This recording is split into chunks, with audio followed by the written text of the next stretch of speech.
Hi, this is Andy with West Valley 411. In this short segment, I'm going to show you how to avoid some major mistakes when you're replacing your sprinkler valves.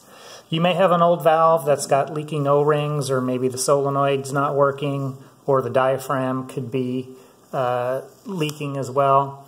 And you don't really feel like diagnosing it, so you just want to replace it. So you go up to Home Depot, you get some valves, you use some pipe cutters to detach the valve from the incoming water line and the outgoing line to the sprinklers. And so you get some PTFE tape, you wrap it around once, you stick it in with your PVC glue, and then you find that it leaks. And right here where the threaded connector meets the valve, let me unscrew this. The problem may have been that you did not use enough tape. Maybe you only went around once.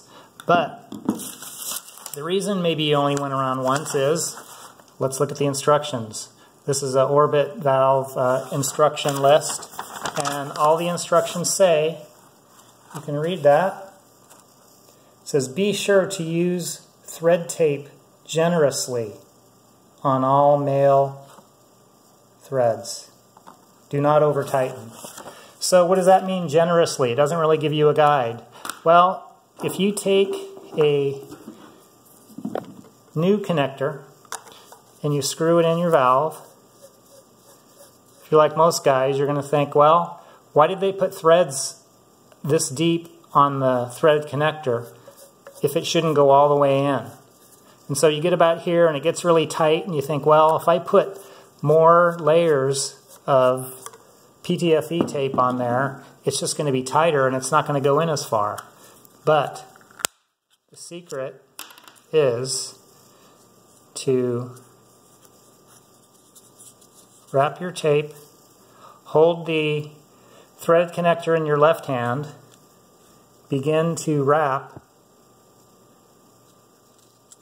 the PTFE tape around, and pull it tight so you can actually see the threads as you're going around. So that was once.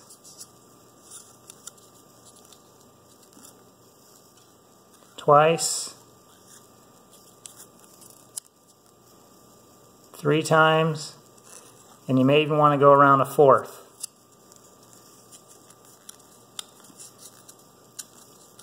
And you hold it and just snap it off.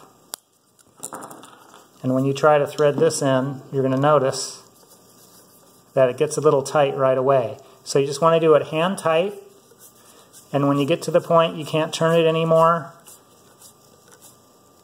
you can get a locking wrench and tighten about a half turn, and that's really all you need. So that's one major mistake you want to avoid, not using enough PTFE tape.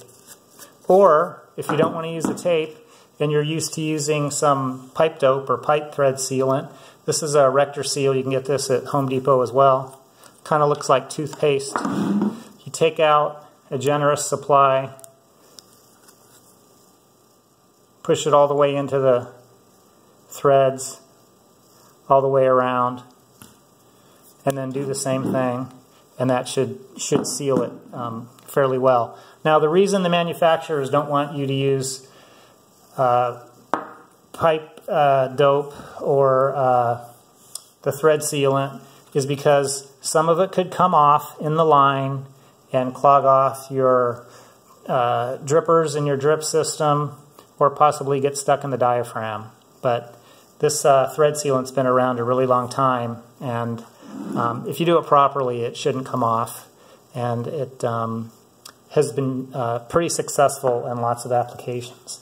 So you might be asking, what is PTFE tape? So if I can just take a moment and explain, it's poly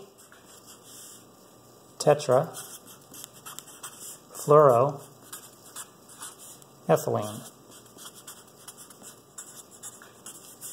So PTFE. So poly means many, tetra is 4, fluorine is a yellow gas, and ethylene is a 2-carbon molecule. That's also a gas. And you might be familiar with all the gases. You know, methane is a 1-carbon molecule that's surrounded by hydrogen. Ethane is 2 carbons. And then it goes propane, butane, pentane is 5, hexane is 6, heptane is 7, and then when you get to 8, it's octane. You're familiar with that. Keep going. It's all surrounded by hydrogen atoms. So for polytetrafluoroethylene, it's basically the Teflon that's in your frying pan. There's just many of these connected tetra molecules that have fluorine attached, and it's manufactured in a way that it's chemically, electrically, and thermally resistant. So that makes it pretty easy to use as a sealant. And just kind of as a side note,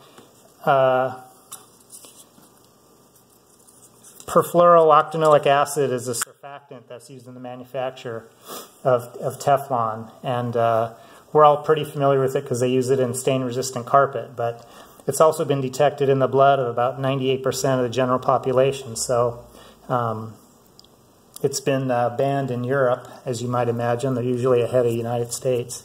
But anyway, the other major problem to avoid is if you have solenoids that buzz, it could be because your wire connectors are not adequately connecting the 2 wires from your solenoid. So just give them a twist, put the wire connector on, and you'll see that buzz disappear. And if it's not on the common line, it could be on the individual line that goes to that sprinkler. All right, that's all I got for today. I hope that's been helpful. If you have any questions, please post and I'll get back to you right away. Thanks for watching.